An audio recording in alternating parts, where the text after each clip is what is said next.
God and the things of God, I just need to know that I hear from God. I would have rather not show up here today if I had to take the Bible, take a text out, and do what I know how to do, go on the internet and pick out a service, and I could come and I could bring it out, put it out there, and bring it before you.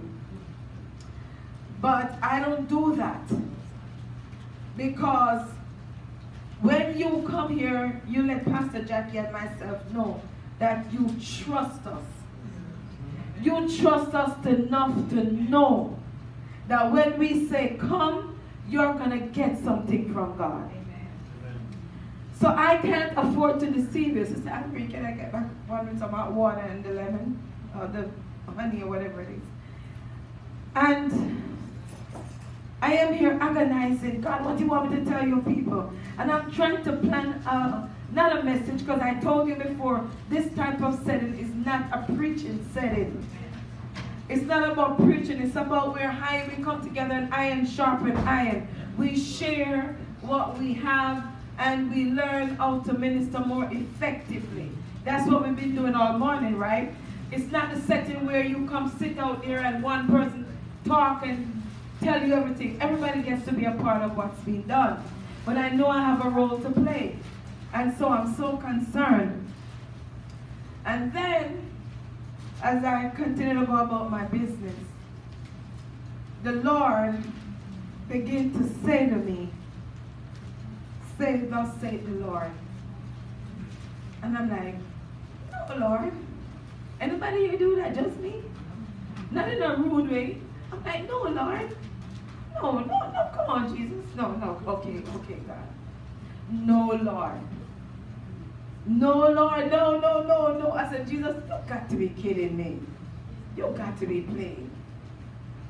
Say, the Lord said. And as I didn't pay any more attention to that, I kind of ignored it. No, looking like his man won't behave that way. Well, okay, I'm sorry, Lord, I repent since I'm the only one. But anyways, no water at all? What's the sum? Okay. So anyways, as I began to make notes, everything I wrote, the Lord says, say, thus saith the Lord. Tell my people that I say. And I had no choice but to recognize that God is saying that he wants me to say that he said. Praise the Lord, somebody. Praise the Lord. But no matter how I agonize and no matter how concerned I get, once I know it's God, I'm going to do what I believe God wants me to do. Praise the Lord, somebody. Praise the Lord. And so he put it in my spirit, faith without reason. And he said to me, the Lord said to me, tell the people to bring me the Lord their God, their faith without reason. He said, and I will open up the windows of heaven and pour out such a blessing, such as they have never seen.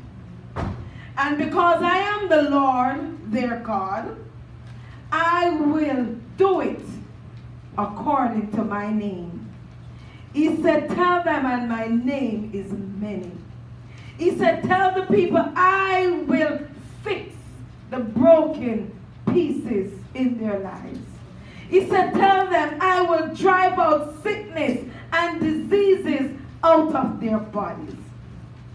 He said, tell them, I, the Lord their God, will save their children. I will bring their husbands and their wives back home. I will bring restoration to their life, to every broken vessel. Tell them that I, the Lord their God, has said it and declared it this day. Amen.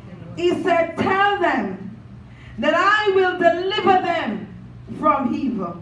He said, I, the Lord their God, will set their crooked path straight.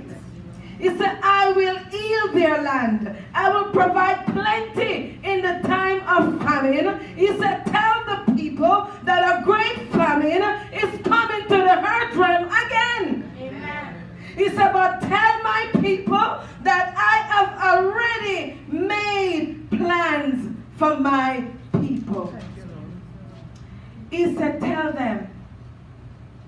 He said, a lot of my people seems to have a hard time trusting me and believing me. And everything I wrote, it is God saying, tell the people. It is not me writing it as a message. He's saying, tell the people and let the people know that I, the Lord, their God, have said it. He said, tell them that their faith in me seems too hard at times for some of them. He said, because they have prayed and they have cried and they have asked and they see no answer. And because of this, they lose courage and they lose faith. He said, because of that, their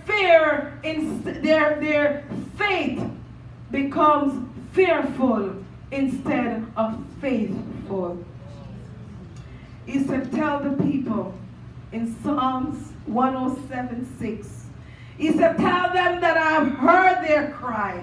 The word said in the poor man cried, they cried out of their troubles, and he delivered them out of their distress. He said, share 107:6. And that's what it said when I ran for it and when I read it. It said, they cried. Then they cried out to the Lord in their troubles, and he delivered them out of their distress. He said, tell them whatever their distress is today. He said, tell them, I have come down, I am here, and I will deliver them. He said, tell them that I've heard their cry. He said, remember them, remind them. Remind them about Sarah. He said, remind them about Abraham. He said, remind them about Joseph. He said, remind them how Sarah in her old age gave birth. Remind them how Sarah laughed like somebody could be laughing today. That when my servants told her that she was going to have a child, she laughed because she was way past childbearing age. He said, remind them how Abraham, I made him a promise, a father of many nations, and I carry my promise through. He said, remind them of Joseph. That Joseph had the greatest wealth transfer ever took place. He said, remind them that it was I, the Lord, their God, that did it. When Joseph was in the pit, when Joseph was in prison, he said, remind them that I was with Joseph, and Joseph came from prison. He came from the pit to prison, and he came from prison to the palace, and Joseph inherited the wealth of Egypt. He said, it was I, the Lord thy God, that caused Joseph to inherit the wealth. He said, tell them that I have prepared for each and every person that's sitting here today. He said, tell them that I will bring them out of bondage, as I did the children of Israel. He said, remind my people that the children of Israel was in bondage for over 400 years. He said, but remind them that the children of Israel, that they cried, and they cried, and they cried, and I heard their cry. He said, tell my people that I see the affliction of the enemy. I've seen the affliction in their lives. I've seen the lack of finance. I've seen the deterioration of the body. He said, I am the God that heals cancer. He said, I'm the God that heals all kind of disease. He said, tell them I can heal arthritis. He said, tell them I can heal every sickness that the enemy has brought in the land. He said, I am the God that will heal their disease. He said, I am the God that has called them and chosen them, selected them, picked them out and set them aside. Tell them that I, the Lord their God, has brought them where they will be sitting today in this arena for such a time as this. Everything I say, God said, tell them that I said it. I didn't go look for a scripture and make it up. God said, I have to ask you, how can he help you today? He said, ask my people, how can I help them today? How can I help you today? He said, he showed me when Joseph, after he done battered, like some of us been battered, hallelujah, put in prison, seemed like there was no hope. What Joseph inherited was influence, finance, all the agricultural areas that run through the river Nile, through the valley and its region. Joseph had power over all those riches. And God said, show them this. 95% of Egypt was unusable. 95% of Egypt was like a desert. And we get a napkin for me, please, baby. Was like a desert. 95%. And nevertheless, listen to what God said to tell you. In that 95%, very little rainfall through 95% of Egypt. In those days, thank you, it's the rainfall.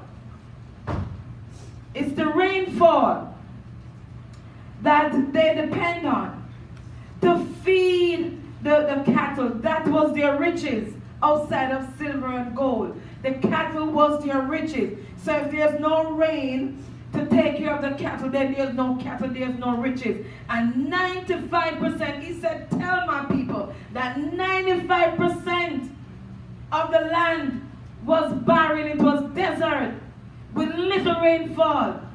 But God, regardless of that, I myself didn't notice till God showed it to me last night. He said, regardless of the condition of the climate, God was able to allow the river Nile that run from Africa through that area. It is all Africa, run through that area, to be able to produce the water that the land needed for them to gain riches. And so what God is saying, that seemed like an impossible situation.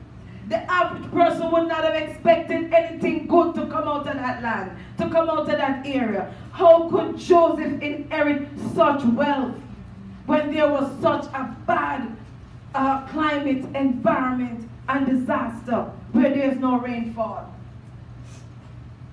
What God said, if he did it then, he will do it again. God said to tell you today, if I am God, he said, then let me be God.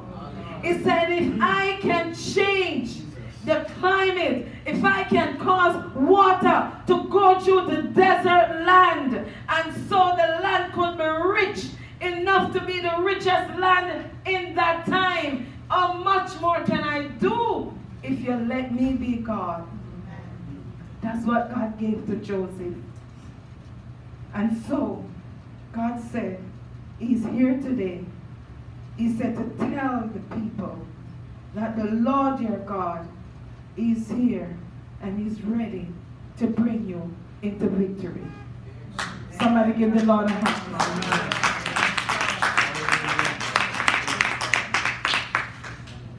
Praise God. Praise God. Can we stand?